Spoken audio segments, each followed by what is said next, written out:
नमो अर्हन्ताणं नमो सिद्धाणं नमो आयर्याणं नमो उपध्यायाणं नमो लोये सवसाहूणम् ऐसो पंच नमोकारो सर्वपावपनाशनो मङ्गलानं च सर्वेशं पठमं हवै मङ्गलम् पठमं हवै मङ्गलम्।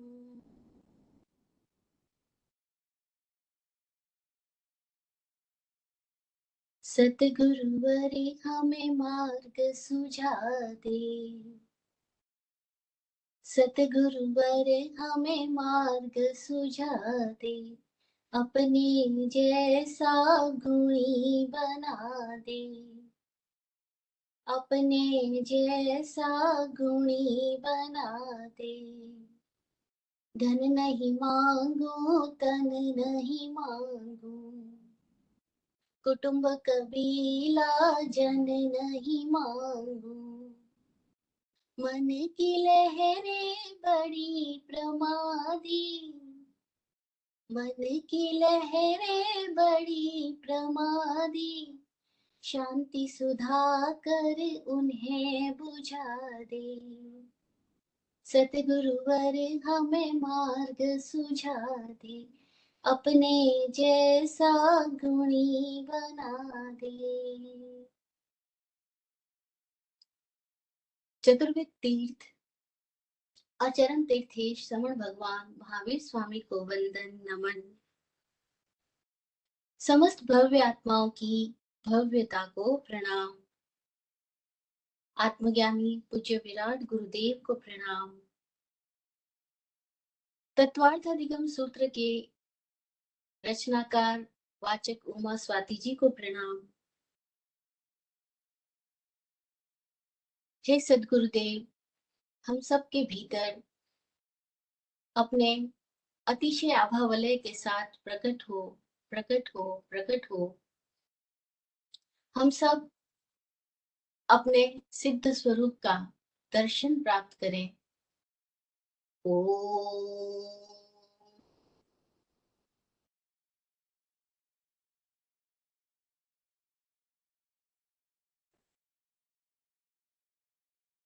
जय हो।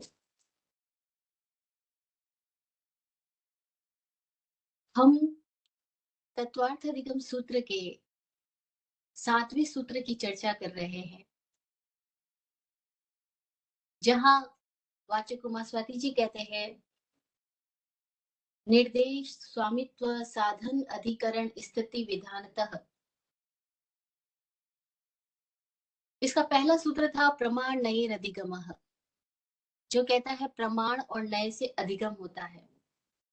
अधिगम का अर्थ हम सीख चुके हैं। अधिगम यानी सीखना, लर्निंग करना।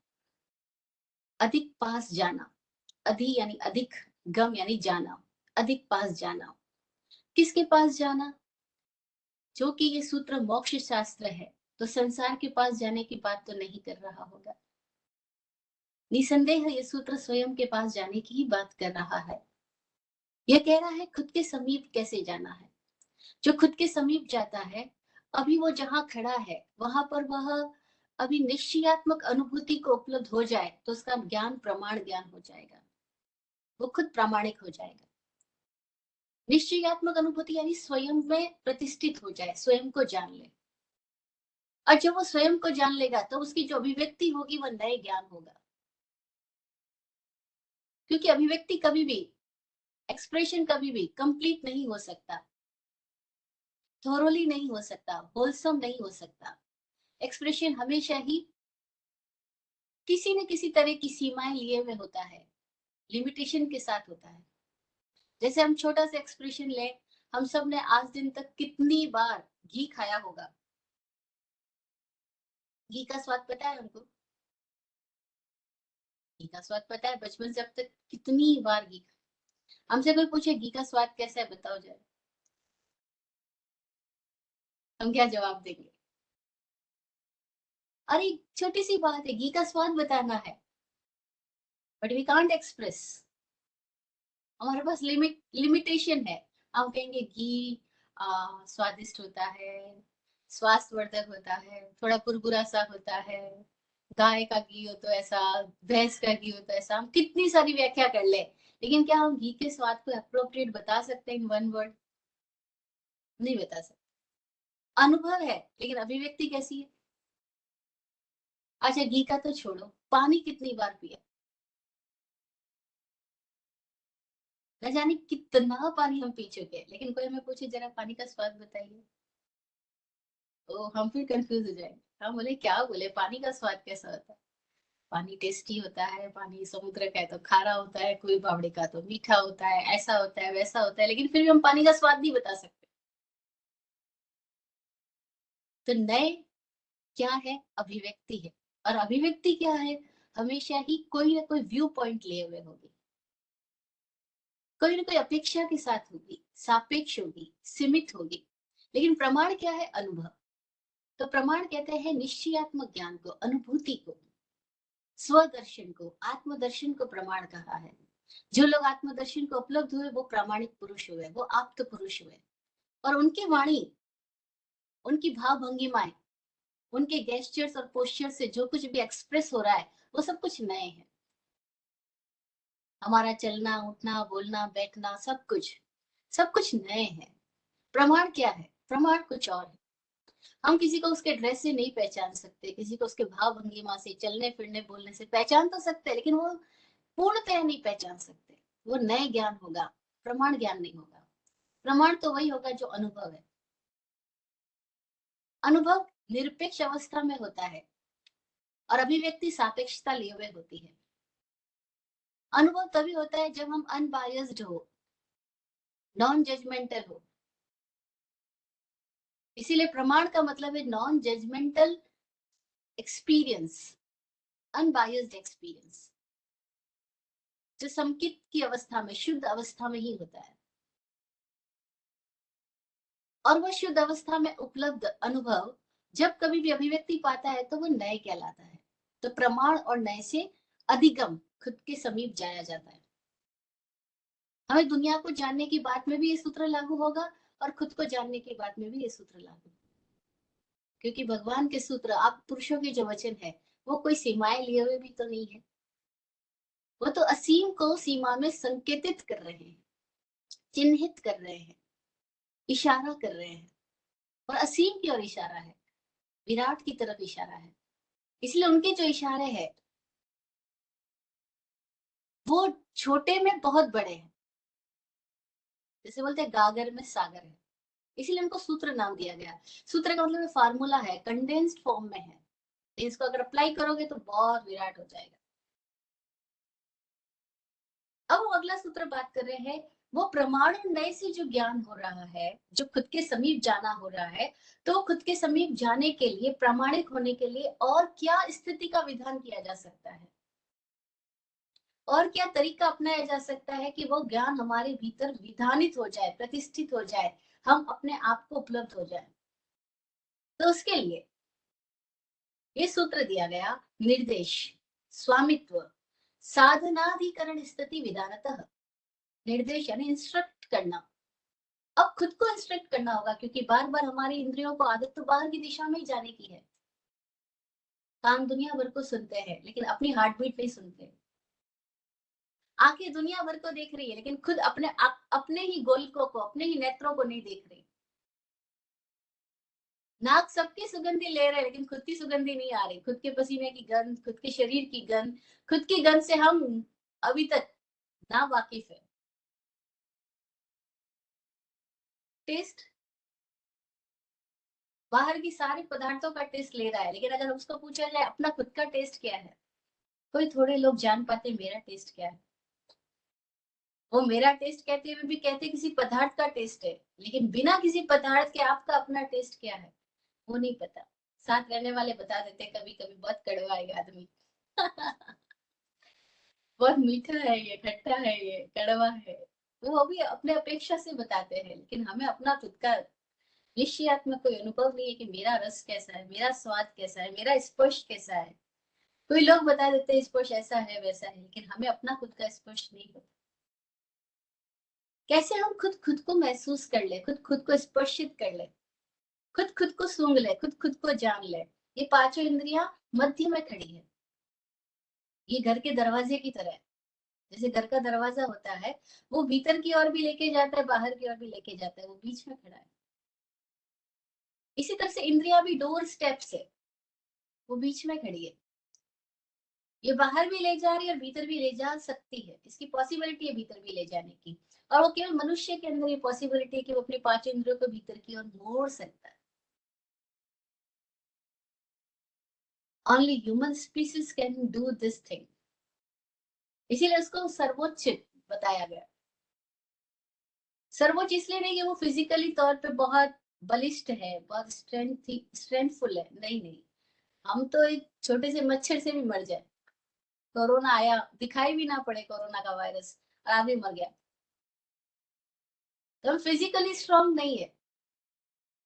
और मेंटली स्ट्रांग तो बिल्कुल भी नहीं है। एक सेंटेंस कोई बोल दे जरा हमारे लिए, जरा बोल दे आपका बैंक बैलेंस, सारा कुछ जो बैंक में पड़ा था वो बैंक करप्ट हो गया, इकोनॉमी फेल हो गई उसकी, आपका पैसा गया, बस एक सेंटेंस काफी। हम पूरी रात ही नहीं सो सकेंगे, न जाने कितनी रात नहीं सो पाए, न जाने कितना रोएंगे, क्योंकि सब कुछ तो जमा कर करके बैंक में डाला था, पता लगा बैंक ही फेल हो गया, अब क्या करें। पता लगा पैसे ही डूब गया, जहाँ इन्वेस्ट किया था, गई ना, हमारी तो प्राण गए। और अभी नया बीएमडब्ल्यू कार लेकर के आए और एक जरा सा मैसेज आए कि आपकी कार के अंदर कुछ हो गया, बस कार में क्या हुआ, हम बेकार हो गए। तो हम मेंटली क्या स्ट्रांग है, एक सेंटेंस काफी है हमारी सारी हवा निकालने के लिए। हम इमोशनली वीक है, हम फिजिकली वीक है, फिर भी हमको क्यों सर्वोच्च बताया गया? क्योंकि वी हैव अनदर पॉसिबिलिटी।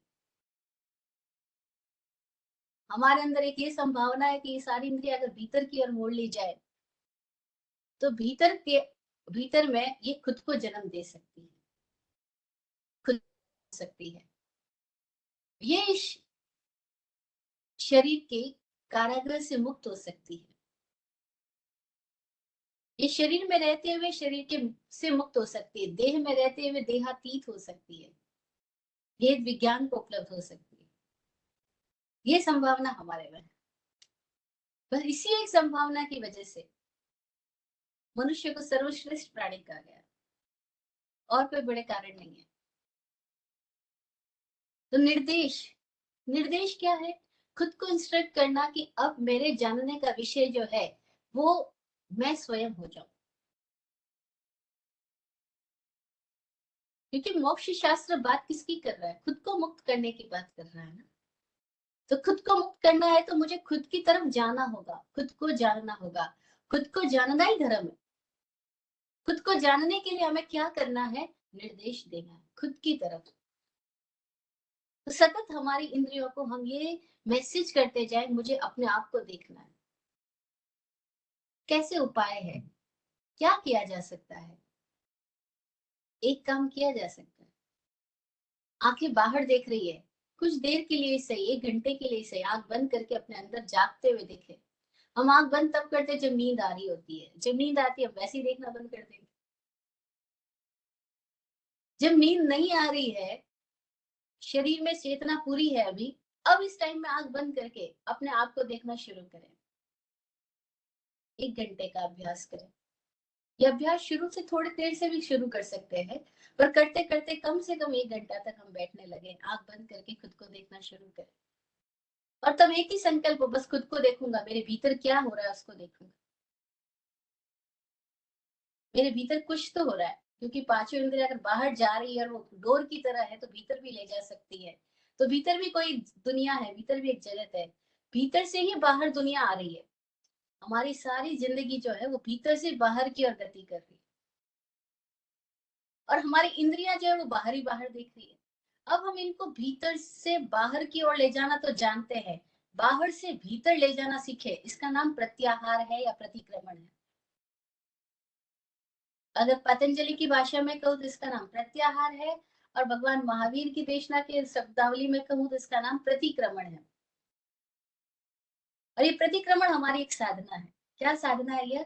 कि हम लगातार बाहर ही बाहर देख रहे हैं, अतिक्रमण कर रहे हैं अपने ऑर्डर से, अपने क्रम से हम आउट ऑफ हो गए। That's called out of order होना, दैट्स कॉल्ड अतिक्रमण। अतिक्रमित हो गए। अब अतिक्रमण से प्रतिक्रमण में लौटना है हमको। तो क्या करना होगा कि जैसे बाहर गए वैसे भीतर आना है। तो 1 घंटा हम शब्द का मौन करें, 1 घंटा हम काया का मौन करें। काया बैठी है बस एक जगह, अभी चलेगी नहीं, 1 घंटे तक चंचलता नहीं, 1 घंटे तक कोई शब्द नहीं, 1 घंटे तक आंखें बंद है। ये अभ्यास की बात कर रही हूँ, निर्देश की बात कर रही हूँ। ऐसा निर्देश खुद को देते जाए, और लगातार अगर हम ऐसा दिन में जब भी समय मिले करना शुरू कर दे, और कम से कम 1 घंटा, उसके बाद में जब जब समय मिले तब तब थोड़ा थोड़ा पॉज लेकर के, थोड़ा थोड़ा विराम लेकर के खुद के अंदर झांकते जाए, तो क्या होगा? हमें अपने भीतर जाने का कोई मार्ग मिलेगा। वो मार्ग हमें ही खोजना है, और हम सबके भीतर ही है वो मार्ग। बस जैसे इंद्रिया बाहर की दिशा में ट्रेंड हुई है, इनको भीतर की दिशा में हमें ट्रेनिंग देनी है। और ये ट्रेनिंग से ही होगा, प्रशिक्षण से ही होगा, अभ्यास से ही होगा, बिना प्रैक्टिस नहीं होगा।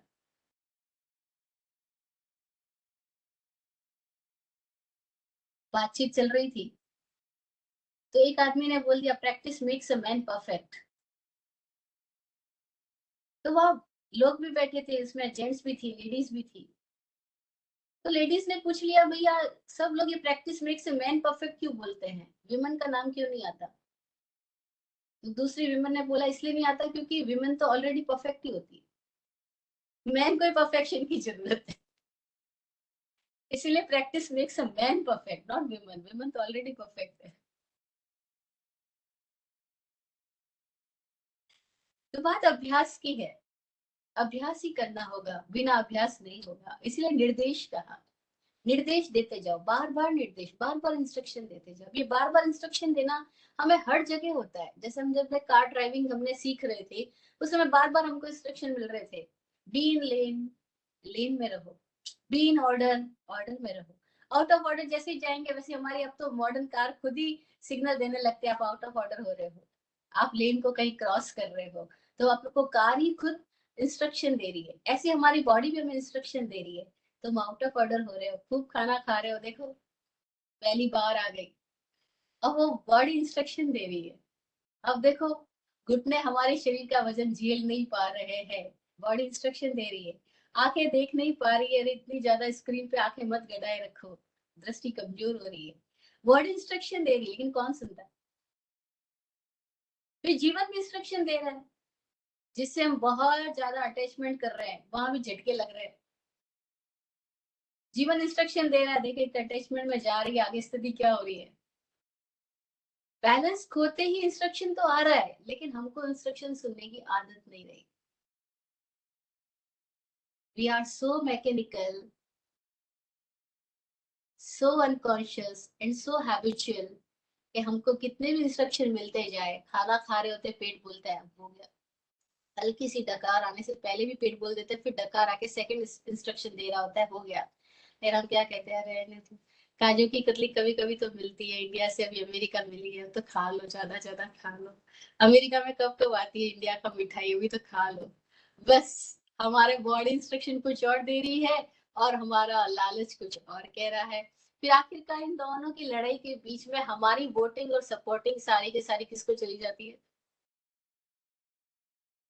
हेल्थ को नहीं जाती, नीड को नहीं जाती, ग्रीड को चली जाती है।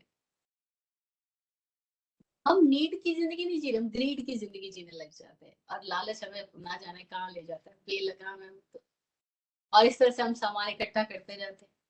अरे भैया घर बोल रहा है बहुत हो गया, भरो मत अब मेरे को। कबर्ड बोल रहा है बहुत हो गया, लेकिन हम फिर मार्केट गए, फिर लालच आ गया, फिर ले आए। तो इंस्ट्रक्शन तो मिल रहा है, लगातार मिल रहा है। घर में इतने सारे कीड़े मकोड़े पैदा हो गए, इंस्ट्रक्शन मिल गया, देखो घर में कुछ चीजें हैं जो अव्यवस्थित है, इसीलिए इतने सारे जीव जीवाणु पैदा हो रहे हैं। तो हम क्या बोलते हैं, कोई बात नहीं, हम वो पेस्टिसाइड्स लगा देंगे, कुछ कर देंगे, लेकिन हम सब कुछ होने देंगे, लेकिन इंस्ट्रक्शन नहीं सुन रहे। वो जीवाणु क्या कह रहे हैं, घर क्या कह रहा है, दीवारें क्या कह रही है, शरीर क्या कह रहा है, रिश्ते क्या कह रहे हैं, दिल क्या कह रहा है, हम सुन ही नहीं रहे। फिर डॉक्टर किसी से सुन के बोलते आ रहे तुम्हारे दिल में ये हो रहा है, वो हो रहा है, ये 80% ब्लॉकेज है, 20% ब्लॉकेज है, ये वॉल्व खराब हो गया। अरे तुम्हारे दिल को डॉक्टर सुन रहा है, खुद क्यों नहीं सुन रहे हम अपने दिल को? हमने तो अपने दिल को सुनना कब का बंद कर दिया। उस 18-20 साल के जब वो देख के एक बार धड़का था तब सुना था। उसके बाद में उसने इतनी चपेट खाई कि धड़कना बंद कर दी, तो हमने इसको सुनना बंद कर दिया। क्या करें?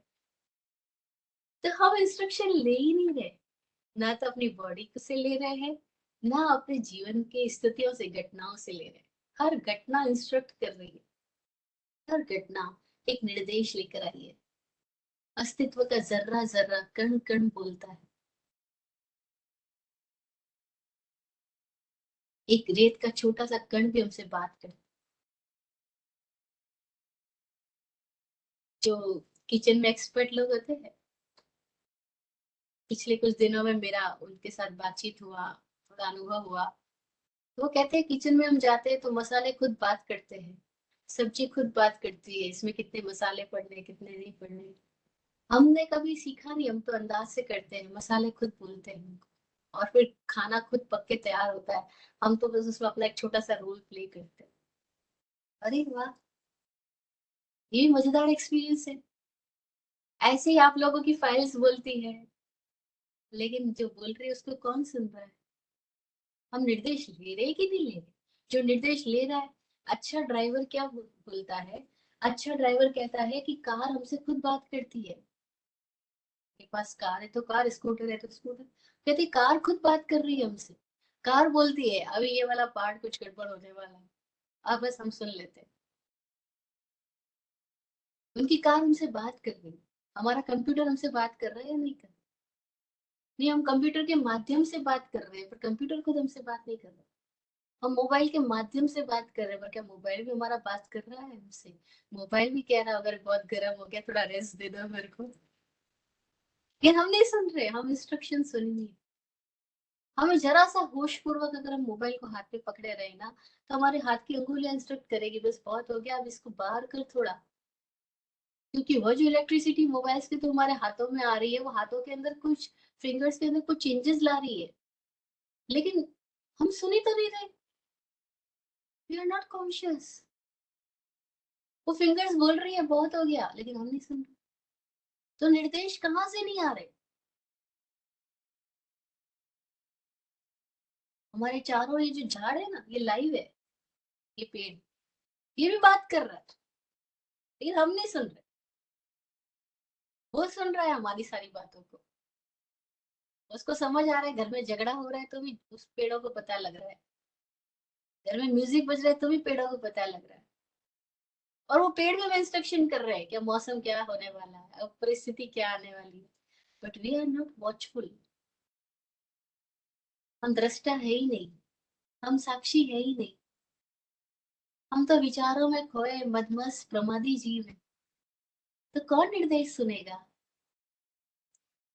जो निर्देश सुनेगा उसको समझ में आएगा, और जिसको निर्देश सुनना आ गया वो स्वामी हो गया। बड़ी उल्टी बात है। ऐसे हम कहते हैं वो सही सर्वेंट है, वो अच्छा नौकर है, जो कि मालिक का निर्देश बराबर सुनता है, ऐसा बोलते हैं। उत्तरायण के पहले दिन हमने सुना था कि वो शिष्य बराबर शिष्य, विनीत शिष्य है, जो गुरु का इंगित और आकार को ही सुन लेता है। गुरु की चेष्टा को, गुरु के संकेत को, गुरु के इशारे को ही सुन लेता है, समझिए। वो बराबर प्रॉपर शिष्य, विनीत शिष्य है ना। तो वही शिष्य गुरु होएगा, वही नौकर मालिक होएगा, वही स्वामित्व को प्राप्त करेगा जो निर्देश को सुनना जानता है। आप कार ड्राइव कर रहे हो और कार को सुनना जानते हो, तो now you are not only driver, you are owner of the car. Car बता रही है और आप सुन रहे हो, तो आप कार और आपके बीच में एक ट्यूनिंग आ गई है। अब ट्यूनिंग आ गई है तो आप कार के स्वामी हो गए। अब आपको कार को अच्छे से ड्राइव करना आएगा, क्योंकि कार आपसे बात कर। ऐसे ही जब शरीर हमसे बात करने लग जाए ना, हम शरीर के मालिक हो गए। जो शरीर का मालिक हो गया वो शरीर से मुक्त हुआ। जो इंद्रियों का मालिक हो गया वो इंद्रियों की गुलामी से मुक्त हो गया। लेकिन कौन मालिक हुआ? जिन्होंने इंद्रियों को इंस्ट्रक्ट करना सीख लिया। तो निर्देश से स्वामित्व आ रहा है। निर्देश सुनना, निर्देश को समझना, निर्देश का ख्याल रखना और निर्देशित करना आना, जिसको आ गया वो स्वामी हो गया। निर्देश से स्वामित्व आया और ये दोनों का जोड़ ही साधन है। इसको साधन कहो, साधना कहो, दोनों में कोई अंतर नहीं। क्यों अंतर नहीं है? क्योंकि संस्कृत भाषा है ना, इसमें अगला ये सूत्र पूरा बोल रहा है, निर्देश स्वामित्व साधनाधिकरण स्थिति विधानतः। तो इसमें तीसरा पद साधन करो या साधना करो, अगला पद अधिकरण आ रहा है, और अ मिलकर के आ हो रहे हैं, तो साधनाधिकरण आ रहा है। तो इसको साधन अधिकरण भी कर सकते हैं और साधना अधिकरण भी कर सकते हैं। तो जो प्रश्न पूछा है रमेश चंद्र जी बुरा ने, इसमें ये जो तीसरा पद है वो साधन है या साधना है, दोनों कहा जा सकता है। क्योंकि अकॉर्डिंग टू व्याकरण, जो संस्कृत ग्रामर है, उसके अनुसार साधन और अधिकरण दोनों पद मिल करके साधनाधिकरण पद मिला है। तो ये साधनाधिकरण कहने से साधना प्लस अधिकरण भी हो सकता है, साधन प्लस अधिकरण भी हो सकता है। और साधन कहो या साधना कहो, दोनों में यहाँ पे भेद इसलिए नहीं है क्योंकि ये साधना ही है। हमें अपना स्वामी होना साधना होगा। अभी जो हमारी स्थिति है उसमें हम स्वामी हो जाएंगे, यही हमारी साधना है। और किससे स्वामी होंगे? खुद से स्वामी होंगे। तो साधन भी कौन हुआ और साधना भी क्या हुई? भाई हमें खुद को जानना। पहले हमको अधिगम क्या है? अधिक जानना, अधिक जाना। किसकी तरफ जाना? प्रमाण की तरफ। प्रमाण यानी क्या? आत्मस्वरूप। ठीक है। तो हम अपनी आप की दिशा में जब कार्य कर रहे हैं, खुद को जानने की दिशा में हम पुरुषार्थरत है, हम जागृति का अभ्यास कर रहे हैं, तो हमारी सारी साधना या साधना क्या हुई? खुद से खुद को जानना। ये क्लैरिटी हो हमारी, हम सब कुछ क्यों सुन रहे हैं, क्यों जान रहे हैं। ये 1 घंटे का वार्तालाप किस लिए आयोजित किया गया है? ये तत्वार्थाधिगम सूत्र की विवेचना हम क्यों कर रहे हैं? ये विवेचना भी एक माध्यम है, एक निमित्त है, एक सहारा लिया है हमने। इन वचनों के द्वारा कहीं हम खुद से जुड़ जाएं। ये सूत्र हमारे भीतर हम अप्लाई कर सके, खुद को जगा सके। तो साधन क्या है, साधना क्या है? दोनों ही शब्द उपयुक्त है, साधन भी और साधना भी। साध्य की तरफ हमको जो ले जाए वो साधन। असाध्य क्या है? खुद को जानना। क्योंकि खुद को जानना, खुद को जीना वही धर्म है। और खुद को जानने में बाधक क्या है? खुद के ही द्वारा आरोपित की गई मान्यताएं, धारणाएं, विचार, आदर्श, सिद्धांत, कल्पनाएं, वही सब कुछ बाधक है। खुद की आदतें, खुद के भीतर उठ रही इच्छाएं, खुद के भीतर उठ रहा द्वंद, यही हमारी बाधक बाधक तत्व है। अब इन सब चीजों का निराकरण कैसे हो सकता है? हम खुद को जानने में जो बाधा पा रहे हैं, उससे हम कैसे बच के चल सकते हैं, वो हमारी साधना है। तो साधना क्या है? अमित भाई बार बार पूछना चाह रहे थे, लास्ट सेशन में पूछ रहे थे, हमारी साधना क्या? हमारी साधना क्या? ऐसे तो साधना को देखो, आ, हर धर्म परंपरा में अलग अलग तरीके से अभिव्यक्त किया गया है। ईसाई लोग अपनी तरह से बात करते हैं, मुस्लिम लोग अपनी तरह से बात करते हैं, हिंदू लोग अपनी तरह से बात करते हैं, गीता पे पाठ करने वाले अलग तरह से बात करते हैं, महाभारत रामायण पे बात करने वाले अलग तरीके से बात करेंगे। सब जगह पद नाम अलग अलग होंगे। हम भी अपने आप में जहाँ खड़े हैं वहां पे अपनी बात करना शुरू करें। तो मैं विराट गुरु जी के शब्दों में आज एक अलग तरीके, अलग डायमेंशन से ये बात करती हूँ, साधना क्या है हमारी। तो साधना में विराट गुरु जी के शब्दों में दी गई, जो बड़ी सरलता से हम लोगों के साथ बातचीत करते हुए गुरु जी ने बोला था कि बस 3-4 बातों का ध्यान रखना। उसमें उन्होंने पहला शब्द का साधना के लिए बच के चल, बच के चलना साधना। किससे बच के चलना? किससे बच के चलना? बोला जो आपको आप से ले जाने में दूर करे, आपको आपसे मिलाने में जो दूर करे, आपके प्रेम स्वभाव को, आपके विराट स्वभाव को, जो आपसे अपने स्वभाव से च्युत कराए, उन सब से बच के चलना। जो आपकी मौज में, आपकी शांति में, आपके आनंद में, आपके उल्लास में, आपके जीवन में, आपके प्रेम में बाधा ला रही है, वैर विरोध खड़ा कर रही है, असंगीत ला रही है, शोरगुल पैदा कर रही है, सबसे बच के चलना। तो वो क्या है? हमारे अपने नकारात्मक विचार, हमारी अपनी शंकापरक सोच, हमारे अपने भीतर में इच्छाओं और कल्पनाओं के जाल जंजाल, हमारा अपने आप के चेहरे पे ओढ़े गए मुखोटे, पाखंडी, हिपोक्रेट, हिपोक्रेट हो जाना,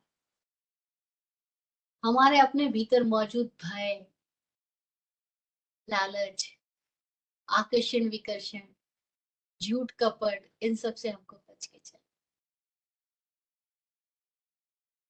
और दूसरा सूत्र विराट गुरु जी ने जो साधना के लिए दिया, वो क्या दिया? वो दिया जग के चलना। जग के चलना यानी होशोवास से चलना। क्या पता यही सांस अगली सांस हो ही ना, यही सांस अंतिम सांस हो जाए तो कैसे चलोगे? अगर अभी डॉक्टर आके बोल दे बस आज शाम तक की जिंदगी, तो हम कैसे जिएंगे फिर? जागरूक होके जिएंगे ना। फिर थोड़ी प्रमादी हो जाएंगे, बेहोश हो जाएंगे, फिर तो एकदम जागरूक हो जाएंगे, अरे क्या पता आज रात को मर मर जाने वाला है। और 10 लाख लोग ऐसे होते हैं जो रात को सोते सुबह जागते हैं। आंकड़े बताते हैं कि पूरी पृथ्वी पर लगभग 10 लाख लोग हर रात सोते हैं और अगले दिन सुबह जागते ही नहीं। और हम कह रहे हैं जग के चलो।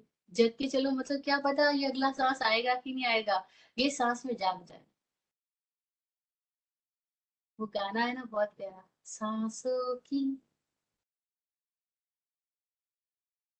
सांसों की माला पे सुमरू में तेरा नाम।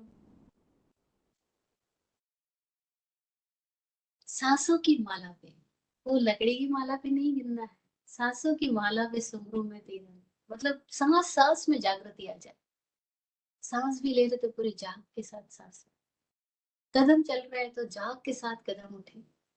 और जो जाग के चल रहा है उसका एक्सीडेंट नहीं होता। जो जरा सा जागृति हटी, दुर्घटना घटी। सावधानी हटी, दुर्घटना घटी। तो साधना क्या है? जाग के चलना, बच के चलना, जग के चलना। जब आप कार ड्राइव कर रहे होते तब आप क्या कर रहे होते, जरा देखिएगा। आप बच के चलते, आजू बाजू की कारों से, सामने आने वाली कार से, पीछे से तेज आने वाली कार से, सबसे बच के चल रहे हो ना। अपनी कार को कैसे बचा बचा के चला लेते हो, है ना? और जग के चलते हो, क्योंकि जगोगे नहीं तो बचोगे नहीं, जगोगे तो ही बचोगे। दोनों सूत्र एक दूसरे के परिपूरक है। बच के चलना और जग के चलना। जो बच के चल रहा है वो जग के ही चल रहा है तो ही बच के चल सकता है, जो जग के चल रहा है वही बच के चल सकता है। ठीक है? तो साधना क्या है हमारी? साधन क्या है हमारा? हम जहाँ खड़े हैं वहां पे एक प्रैक्टिकल टर्म पे बात करें। हम सूत्रों के शब्द भी बोल सकते हैं बहुत सारे। श्रवण, मनन, निधिध्यासन, अभ्यास, वैराग्येन च। गीता में बोला गया अभ्यास और वैराग्य से मन को जीता जाता है कौन्तेय। पर मैं भी वो पुरानी सारी शब्दावली यूज नहीं कर रही। एकदम इजी वे में हम जहाँ खड़े हैं उसी में बातचीत कर रहे हैं कि कैसे हमारी साधन क्या हो, हमारी साधना क्या हो, कि हम बच के चले। उन सब से बच के चले जो हमारी मौज को खंडित करते हैं, जो हमारे प्रेम को तोड़। गुरु जी कहते थे मैं अपना दामन उनसे बचाना पसंद करता हूँ जो प्रेम को तोड़। वो कहते मैं ना बिजली बचाता हूँ ना मैं पानी बचाता हूँ, जरूरी जो नहीं मुझको यूज में ही नहीं लाता हूँ, मैं केवल प्रेम को तोड़ने वालों से अपना दामन बचाता हूँ। और यहाँ सारी दुनिया बैठी है प्रेम को तोड़ने के लिए। जरा प्रेम की घटना घटने तो दो, आसपास में सारी बातें आ जाएंगी। न जाने कितने विचार लोग हमारे दिमाग में फेंक के जाएंगे, लेकिन हमें नहीं लेना, बच के रहना। वो प्रेम को तोड़ेगी दुनिया, वो शिखर जी के नाम पे तोड़ेगी, पालिताना के नाम पे तोड़ेगी, जातिवाद, प्रांतवाद, संप्रदायवाद, गुरुडम, फिलोसॉफी, तेरी मान्यता, मेरी मान्यता, मेरा गुरु, मेरा धर्म, तेरा धर्म, सब नाम पे तोड़ेगी। जो प्रेम को तोड़ रहा है उनसे बच के चल।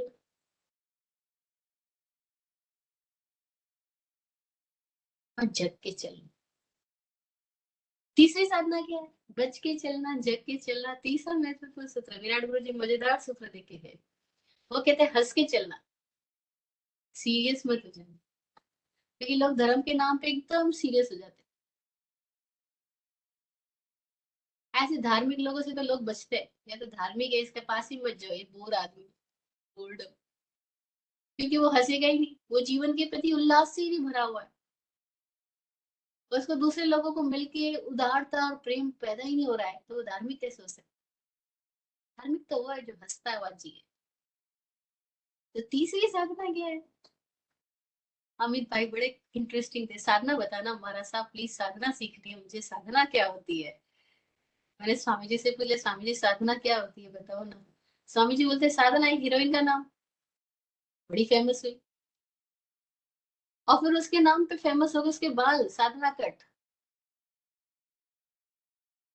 बोलते साधना कट कितने फेमस हो गए, और जिसके बाल ही नहीं, उसका नाम नो साधना नो कट। साधना नो कट, बाल नहीं तो कट करना ही नहीं।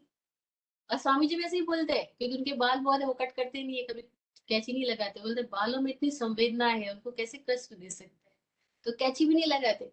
बोलते साधना नो कट मेरी स्टाइल। अमित जी भी बोल सकते हैं मेरी स्टाइल साधना नो कट, फिर बाल ही नहीं है, बात ही खत्म हो गई। तो साधना क्या है? बड़ी आराम से बात है, साधना नो कट हमारी साधना। कट करना ही नहीं, हंस के चलना, वैर विरोधी नहीं करना।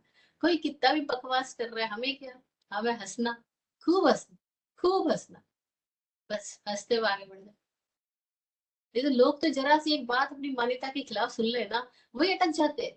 तो आपने ऐसा कैसे कह दिया जी, ऐसा कैसे हो सकता है, हमारे शास्त्रों में तो ऐसा लिखा है, हमारे गुरु महाराज तो ऐसा कहते हैं।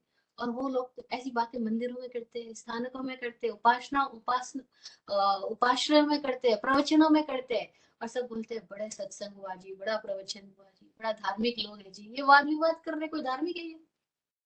उनको तो हंसना ही नहीं आता।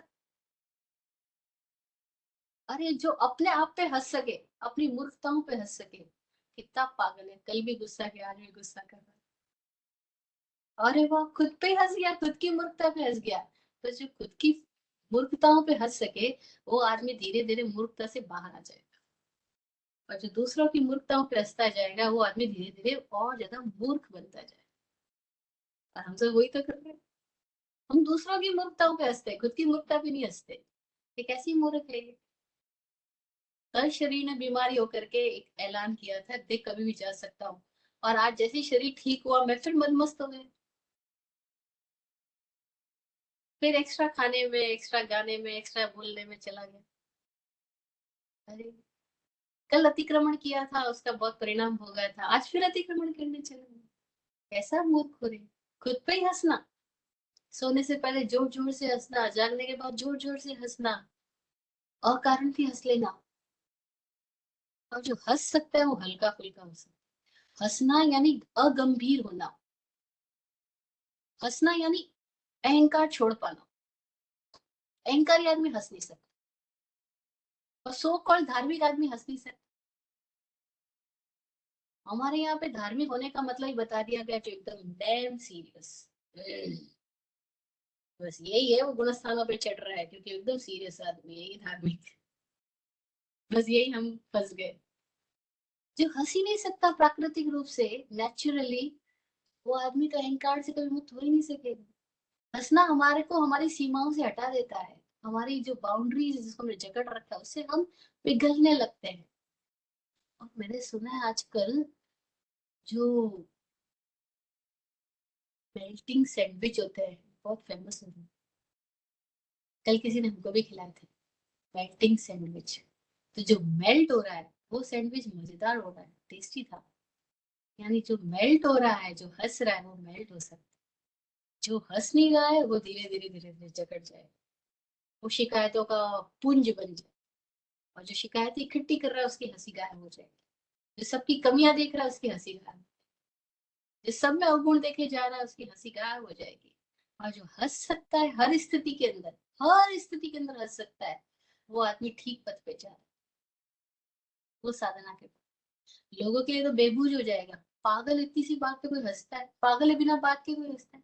स्वामी जी को एक फ्रेंड का फोन आया, बोले एक जोक सुनाओ। स्वामी जी बोले सुनाओ। उसने जोक सुनाना शुरू नहीं किया, उससे पहले स्वामी जी ने हंसना शुरू कर दिया। तो फ्रेंड बोलता है स्वामी जी मैंने अभी जोक शुरू ही नहीं किया, आपने पहले ही हंस दिया। स्वामी जी बोलते हैं जोक सुनने के बाद तो सारी दुनिया हंसती। बोले हंसने के लिए तेरा जोक थोड़ी जरूरी है, हंसने के लिए हमको कोई कारण नहीं चाहिए, हम तो बिना कारण ही हंस लेते हैं, इसलिए तो हम जोकर है। बड़ी मजेदार बात। वो अपने आप को जोकर के खुद ही हंस लेते हैं, बिना कारण से वो घंटों हंस लेते हैं। अब लोग कोई देखते हैं हैरान, मैं भी स्टार्टिंग बहुत हैरान होती थी, ऐसा कोई कैसे हंस सकता है। लेकिन आंख बंद करके उनकी हंसी सुनी तो पता लगा, अरे ये हंसी में एक अलग संगीत है। ये हंसी में किसी का कारण नहीं छुपा है, ये हंसी का कारण जैसे फूल से खुशबू जैसे। और ये वो ऐसा हंसना ही अद्भुत बात है। और हंसते हंसते तो लाफिंग बुद्धा हो गए। हंसते हंसते लाफिंग बुद्धा अपने घरों में लोगों ने लगा रखा है, मोटे पेट वाला आदमी लाफिंग बुद्धा, वो हंसता ही जा रहा है। वो सबको संदेश दे रहा है, लोग घर की एंट्रेंस के पास ही लगा देते हैं उसको, कि कोई घर में एंटर हो गए तो हंसते हुए हो गए। लेकिन जिसने बुद्धा लगाया है ना, वो ही आदमी, यानी घर का मालिक जो एंटर होता है ना, वो बिल्कुल हंसते हुए एंटर। उसको देखते ही सब घर वाले कहते हैं अरे पापा आ गए। चुप, पापा आ गए, मोबाइल के प्रोग्राम चेंज कर दो, कंप्यूटर के प्रोग्राम चेंज कर दो, पापा आ गए। क्यों पापा का आदि चेंज क्यों करना पड़ रहा है? क्योंकि पापा is not friendly with this family. पापा फ्रेंडली कहीं और है, बच्चे फ्रेंडली कहीं और है, पापा और बच्चे आपस में फ्रेंडली नहीं है। तो फिर क्या होगा? दोनों के बीच की हंसी गायब, आर्टिफिशियल हंसी है, नेचुरल हंसी नहीं है, दोनों एक दूसरे से छुपा रहे हैं। जो छुपा रहा है आदमी, वो साधना में नहीं है, वो पाखंडी है, उसने चेहरा उगला। तो स्वामी जी से जब पूछा कि स्वामी जी साधना क्या है, स्वामी जी कहते एक आदमी एक ही साधना कर ले कि वो जैसा है वैसा रहेगा, हिपोक्रेट नहीं बनेगा, जैसा भीतर है वैसा बाहर हो जाए। विराट गुरु जी कहा करते हैं कि सत्य में जीना। सत्य में जीने का मतलब है अंदर और बाहर के बीच कोई दूरी नहीं। एक गुरु ने एक बार प्रश्न कर लिया अपने शिष्य शिष्य मंडली के बीच में, कि दुनिया में सबसे लंबी दूरी कहाँ की है? तो कोई बोल रहा है, अब अब वो जो गुरु थे अगर जैन साधु है, तो जवाब देने वाले लोग शास्त्रों के अनुसार जवाब देंगे, तो वो क्या जवाब दे रहे हैं? कोई जवाब दे रहा है गुरुदेव ऐसा है कि सबसे लंबी दूरी सिद्ध शिला से सातवीं नरक तक। सिद्ध शिला सबसे ऊपर, सातवीं नरक सबसे नीचे। सबसे बड़ी दूरी तो सिद्ध शिला से सातवीं नरक की होगी, इसके बाद में बचेगी। एक ने बोल दिया लोकाकाश अलोकाकाश दूरिया। सब अपने अपने हिसाब से व्याख्या कर रहे हैं, है ना। अभी कोई स्कूल में पूछा होता, ज्योग्राफी का स्टूडेंट होता, तो वो कुछ और बात बताता कि भाई सूर्य दूर है ज्यादा धरती से, कि चंद्र दूर है ज्यादा धरती से, वैसे वैसे सी बातें करते। और गुरु कहाँ पूछ रहे, किन से पूछ रहे, उसके अनुसार जवाब आ रहा है। हर कोई अपना अपना जवाब बता रहा है। गुरु ने सबके जवाब सुन लिए, फिर बोले अच्छा और सोच के बताओ, और सोच के बताओ, और सोच के बताओ। तो एक ही व्यक्ति था जो अपने भीतर जाग रहा होगा शायद। उसने कहा गुरुदेव सबसे बड़ी दूरी तो मेरे भीतर। क्या? कि कथनी और करनी में दूरी। सबसे बड़ी दूरी कहाँ पर है जो नापी नहीं जा रही है अभी तक? वो दूरी हमारी कथनी और हमारी करनी में। हम कह कुछ रहे हैं, हम कर कुछ, हम दिखा कुछ रहे हैं, हम है कुछ और। तो साधन क्या है, साधना क्या है? पाखंडी नहीं होना। पाखंडी नहीं होना ही हमारी साधना है। हिपोक्रेट नहीं होना, जो अंदर वैसा बाहर। इसीलिए बच्चा मजेदार लगता है, सबको बालक भाता है। हम कहीं चले जाए, बच्चा जो होता है उसको हर कोई गोद में लेना चाहता है, हर कोई खिलाना चाहता है, हर कोई बच्चे को देख के मौज में आ जाता है। अरे बच्चे में ऐसी क्या विशेषता है? क्योंकि बच्चे ने भी बहुत सारे चेहरे नहीं ओढ़े। वो जैसा भीतर वैसा बाहर, रोना आया तो रोएगा, हंसना आया तो हंसेगा, मन नहीं आया प्रणाम करने का तो प्रणाम नहीं करेगा। ऊपर से जोर जबरदस्ती लोग सिखा रहे प्रणाम कर, चुप, जय जिनेन्द्र बोल, जय हो बोल। उसके भीतर से आ ही नहीं रहा, हम जबरदस्ती थोप रहे हैं, हम जान ही नहीं रहे, हम आग्रह कर रहे हैं। और आग्रह करने को भगवान ने हिंसा बताया। ये लोग कहते हैं संस्कार तो देने पड़ेंगे, वे नहीं चाह रहे कि ये संस्कार नहीं है, ये तो आग्रह हो रहा है, बलात् हो रहा है, जबरदस्ती हो रहा है। छोड़ दो, उसके भीतर से आने दो। और आएगा, आना होगा तो नहीं आएगा तो नहीं आएगा, कम से कम वो झूठा तो नहीं बनेगा। कि तो हम सब लोग इतने झूठे हैं, फिर हम किसको नमन करते हैं? फिर हम सिखाते भी लोगों को कि नमन सोच समझ के करना। कपड़े वालों, व्हाइट कपड़े वाले हो तो उनको साधु मान करके नमन करें, और बढ़िया सुंदर आकर्षक कपड़े पहन करके कोई आए तो उनको पैसे वाले सोच करके नमन करें, पैसे वालों से दोस्ती करना अच्छा होता है इसलिए नमन करें। ये सब हमको बचपन में सिखा दिया गया, ये सब पाखंड सिखा। और तब क्या हुआ, बच्चे की आंखें बिल्कुल निर्दोष आंखें हैं, बिना चश्मे की है, वो तो सीधा देख सकता है, उसको देख के लोग समझ आ जाते हैं। लेकिन घर वाले उसके इतना सारे नामकरण कर देंगे कि उसकी सोच, उसकी जो असली स्थिति है उससे वो चूक जाएगा, वो भी पाखंडी बन जाता है धीरे धीरे। इसलिए देखो बच्चा है तब इतना मजेदार लगता है, वही बच्चा जब 16-18 साल का हो जाएगा उसके बाद से उसको अब पहले जैसे बाउंड्री लेस होकर आप नहीं मिल सकते, क्योंकि उसके भीतर बाउंड्रीज पैदा हो गई तो उसको मिलने वाले लोगों में भी बाउंड्रीज आ गई, वही प्रोजेक्शन होना शुरू हो गया। तो साधन क्या है, साधना क्या है, खुद के भीतर मुखौटों से रहित हो जाना, वो साधन। तो हमने 3 बात, बच के चलो, जग के चलो, हंस के चलो, ये हमारी साधना। याद रहे, नहीं तो भूल जाएंगे, एक सेशन कंप्लीट हुआ बातें खत्म, न जाने कितने सेशन में कितनी बातें सुनी, भूल जाते हैं। क्यों भूल जाते हैं, क्योंकि हम कोई अपना को निर्देश देते ही नहीं, अपनी यात्रा की शुरुआत ही नहीं करते, हम फिर भूल जाते हैं। शुरुआत करें तो याद आएगा, अरे बच के चलो, जग के चलो, हंस के चलो। और एक चौथा पद और है, 3 पद तो उन्होंने सर्व सामान्य सबके लिए कर, चौथा पद और एक टाइम आने पर बोला कि अक्रम रहो। अक्रम रहो का मतलब है कि किसी तरह से बंध हो मत, आदतों के गुलाम मत बनो, ये साधन। कोई चीज को आदत मत बनने दो।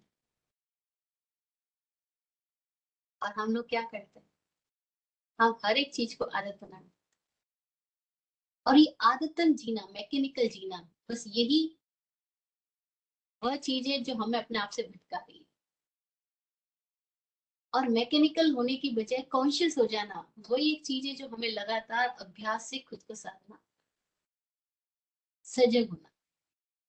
सजग होने पर आदमी क्रम में नहीं रहेगा, फिर वो आत्म क्रम में आएगा, बाहर से अक्रम हो जाएगा। अक्रम होने का मतलब है स्पॉन्टेनियस जीना।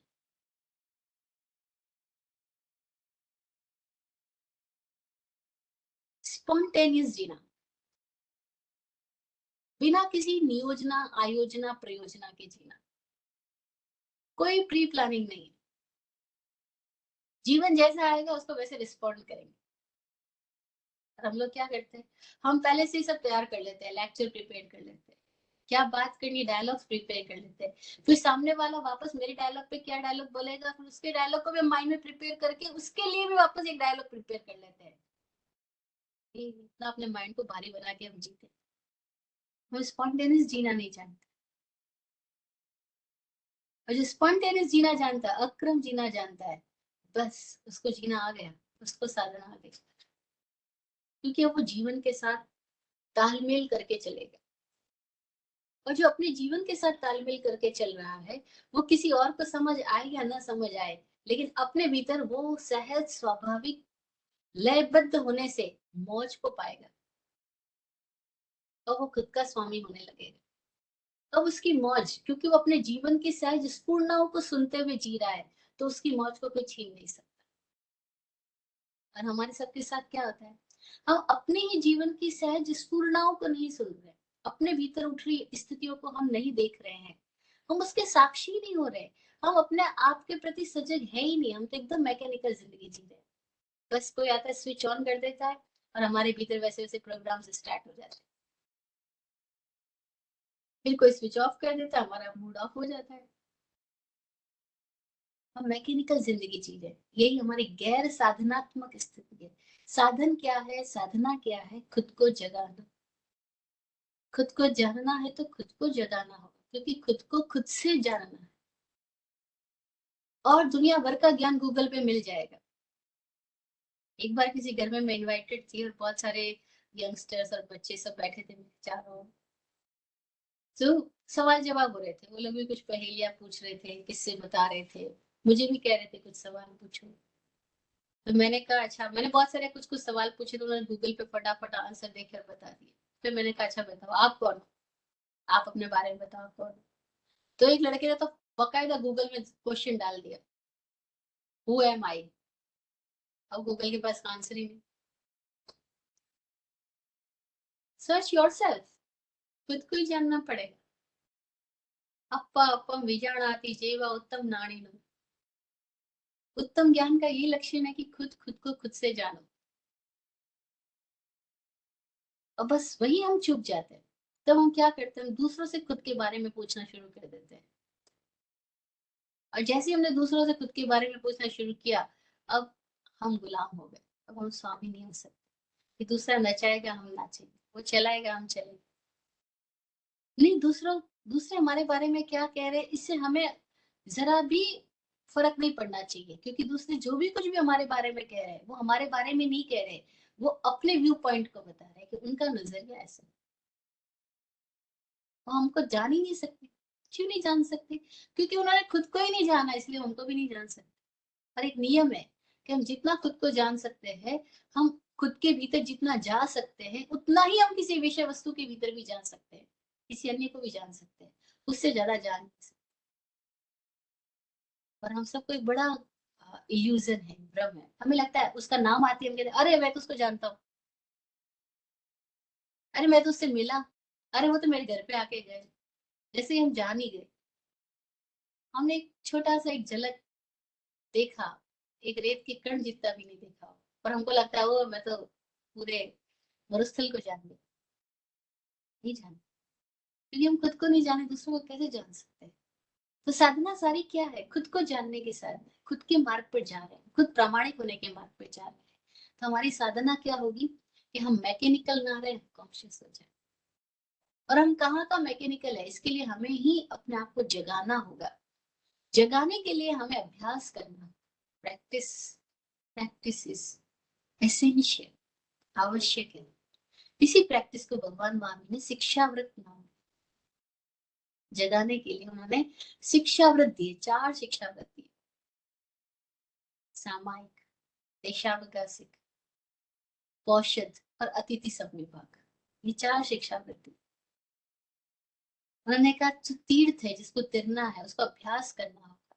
तो कैसे कोई घर में रहते हुए समणोपासक अभ्यास करे और खुद के भीतर ये 4 अभ्यासों के द्वारा अपने मैकेनिकल पोजीशन से वो कॉन्शियस स्टेट पे आ जाए।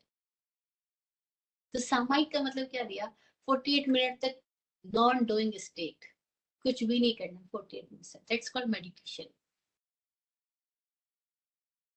उस सामायिक में आने के लिए क्या करना होगा? तो उन्होंने सामायिक में आने के लिए एक बहुत महत्वपूर्ण सूत्र दिया, जिसकी चर्चा हम ऐसा लगता है नेक्स्ट करते हैं सूत्र में, क्योंकि उसको शुरू करेंगे तो फिर उसको लंबा हो जाएगा। तो कैसे हम सामायिक में आकर के अपने आप को साध सकते हैं, उसके लिए उन्होंने 6 स्टेप्स दिए। वो 6 स्टेप्स के बाद हम फिर नेक्स्ट सेशन में करते हैं। आज हम अपनी साधना के इस क्रम को 4 पदों में वापस से रिमाइंड कर लें। बच के चलो, जग के चलो, हंस के चलो और अक्रम रहो, यानी स्पॉन्टेनियस रहो। Don't be mechanical, spontaneous. ये 4 हमारी साधना के सूत्र है, ये हमारी साधना। और इन सारे सूत्रों को अपनाने के लिए हमें फर्स्ट संकल्प क्या करना है कि मैं जैसा भीतर वैसा बाहर।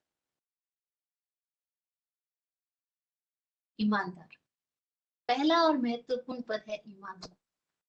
बिना ईमानदारी के सारी चीजें व्यर्थ है, हो ही नहीं सकती। वो बिना नींव के महल बनाने की तरह होगी, भी ताश का महल बनेगी। अगर बिना ईमानदारी के हुई है तो ताश का महल, जैसे बिना ईमानदारी के लोगों ने जो पैसा कमा लिया है उनकी क्या स्थिति है? एक क्षण नहीं लगेगा, कब पकड़े गए तो सब गायब हो जाएगा, सारी हवा निकल जाएगी। बड़े बड़ों की निकलती देखी है हमने, है ना? तो बिना ईमानदारी के जो कुछ भी होगा वो जैसे एक पल के लिए मौत आएगी, सब खत्म हो जाएगा। एक पल के लिए काल आएगा, सब बीमारी आएगी, सब खत्म हो जाएगा। एक पल में गवर्नमेंट बदलेगी, गवर्नमेंट का कोई रूल आएगा, गवर्नमेंट की नजर आप पे आएगी, सब खत्म हो जाएगा। ऐसी बिना ईमानदारी के जो आदमी जी रहा है वो आदमी मरेगा। तो अपने भीतर द्वंद में ही रहे। इसलिए पहला महत्वपूर्ण साधना का सूत्र है ईमानदार होना। और ईमानदार होने के साथ हमने 4 नए पद और आज सीखे हैं। बच के चलो, जग के चलो, हंस के चलो और अक्रम रहो। ये 4 सूत्रों के साथ हम खुद को निर्देश दें, खुद के स्वामी बने और ये साधना करने से हमारे भीतर अधिकरण होगा, स्थिति और विधान। किसका विधान होगा? खुद के भीतर प्रामाणिकता का विधान। इसी सूत्र में हम जो शिक्षावृत्त की बात है वो हम फिर समझेंगे। आज इतना ही। कोई जिज्ञासा, कोई प्रश्न जो आए हुए हैं उनको हम लेंगे। उसके पहले विराट गुरु जी की दुआ, आशीर्वचन सबके लिए। आप फूलो फलो, हो जिंदगी मखमल मुलायम। आप फूलो फलो, हो जिंदगी मखमल मुलायम। आपकी हर खुशी पे है हमारी जान सदके। दुआ करते हैं चुपचाप दिल की थाप से हम। दुआ करते हैं चुपचाप दिल की थाप से हम। रहे जाते नवाजे हर घड़ी अरमान सबके। अमन और चैन से गुजरे आपका वक्त सारा। अमन और चैन से गुजरे आपका वक्त सारा। रुख पे खिलती रहे यूं रूह की मुस्कान खुल के। रुख पे खिलती रहे यूं रूह की मुस्कान खुल के। जय हो, जय हो, जय हो। सबका कल्याण हो। ओम शांति, ओम शांति।